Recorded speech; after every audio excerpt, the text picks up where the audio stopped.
Bonjour, je suis Lionel de la boutique Cailloumanis et je vais vous parler aujourd'hui, essayer de vous donner quelques petits conseils par rapport à l'aménagement de votre salle de bain. Alors, la première question à se poser, c'est qu'est-ce que vous avez à ranger dans votre salle de bain? Il faut savoir que ce qui prend le plus de place dans une salle de bain, ce sont les serviettes. Après, vous avez les produits, etc. Bon là, je dirais que pour les hommes, sans sexisme, mais c'est vrai que pour les hommes, en général, une brosse à dents et un rasoir, et puis on est bon. Les dames, il faut un petit peu plus. Bon, je dis ça sous forme de boutade, mais c'est vrai, et il faut y penser.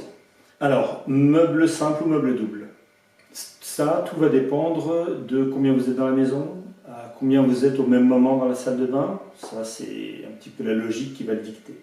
Beaucoup de gens prennent maintenant un meuble double, mais avec une seule vasque, que vous allez centrer à droite, enfin décentrer à droite plutôt, décentrer à gauche, ou la centrer tout simplement. D'accord? Ça vous laisse plus de place de rangement.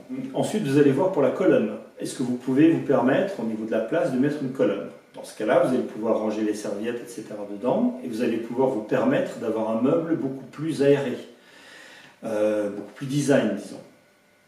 Quel est l'avantage? Eh bien, je vous rappelle qu'une salle de bain, c'est un espace qui est en général petit. Et plus vous aurez de meubles ouverts, plus vous aurez une impression de volume. Donc ça, c'est une chose à laquelle il faut penser aussi.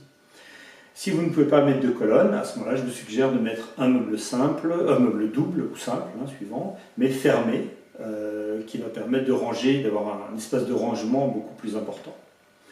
La taille du meuble. Parce qu'il y a différentes tailles dans les meubles, d'accord? Bon, j'ai souvent, lorsque je fais des salons, j'ai souvent des clients qui me disent, voilà, moi j'ai un mur de 2 mètres, je veux un meuble de 2 mètres.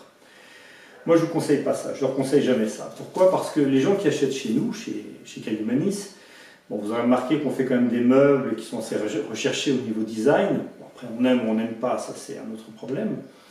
Mais un meuble double fait en général 140. D'accord? Donc si vous avez un mur de 2 mètres, même de 2 mètres 50, mettez un meuble de 140. Il va être parfaitement bien proportionné au niveau des vasques. Vous serez parfaitement bien à l'aise l'un à côté de l'autre, d'accord, si vous êtes deux. Et votre meuble va être bien mis en valeur parce comment je vais dire, il va respirer de chaque côté. D'accord? Il sera beaucoup plus joli, beaucoup mieux mis en valeur. Pareil pour un meuble simple. Ne cherchez pas à prendre un meuble trop grand si vous n'en avez pas besoin. En sachant que pour les meubles doubles, le minimum c'est 120. En dessous de ça, il ne faut pas mettre de vasque. D'accord? Une bonne manière de voir, de vous faire une idée de ce que ça va représenter au niveau de la taille, d'accord, au niveau de la surface, disons pas au niveau du volume. Vous prenez du scotch, vous savez ce scotch qu'on utilise lorsqu'on fait les peintures pour protéger, et vous le collez sur le mur de la taille de votre meuble. Donc un meuble en général fait 80 de haut sur à peu près 80 à 100 pour un meuble simple, 120, 140, 160 pour un meuble double. D'accord? Donc vous collez ce scotch là, vous reculez et vous allez voir visuellement ce que ça va représenter comme espace. Est-ce que ça respire suffisamment sur les côtés? Est-ce que ça vous semble bien? Voilà. Vous pouvez même mettre le miroir, le bandeau halogène, tout ça en scotch. Ça vous donnera une bonne idée de ce que ça va représenter dans la suite. Voilà, c'était mes petits conseils du jour. J'espère qu'ils vous auront été utiles. N'hésitez pas à commenter, n'hésitez pas à me consulter, m'envoyer un mail si vous avez besoin d'autres conseils. Et voilà, je vous dis à bientôt, et à bientôt pour de nouvelles aventures.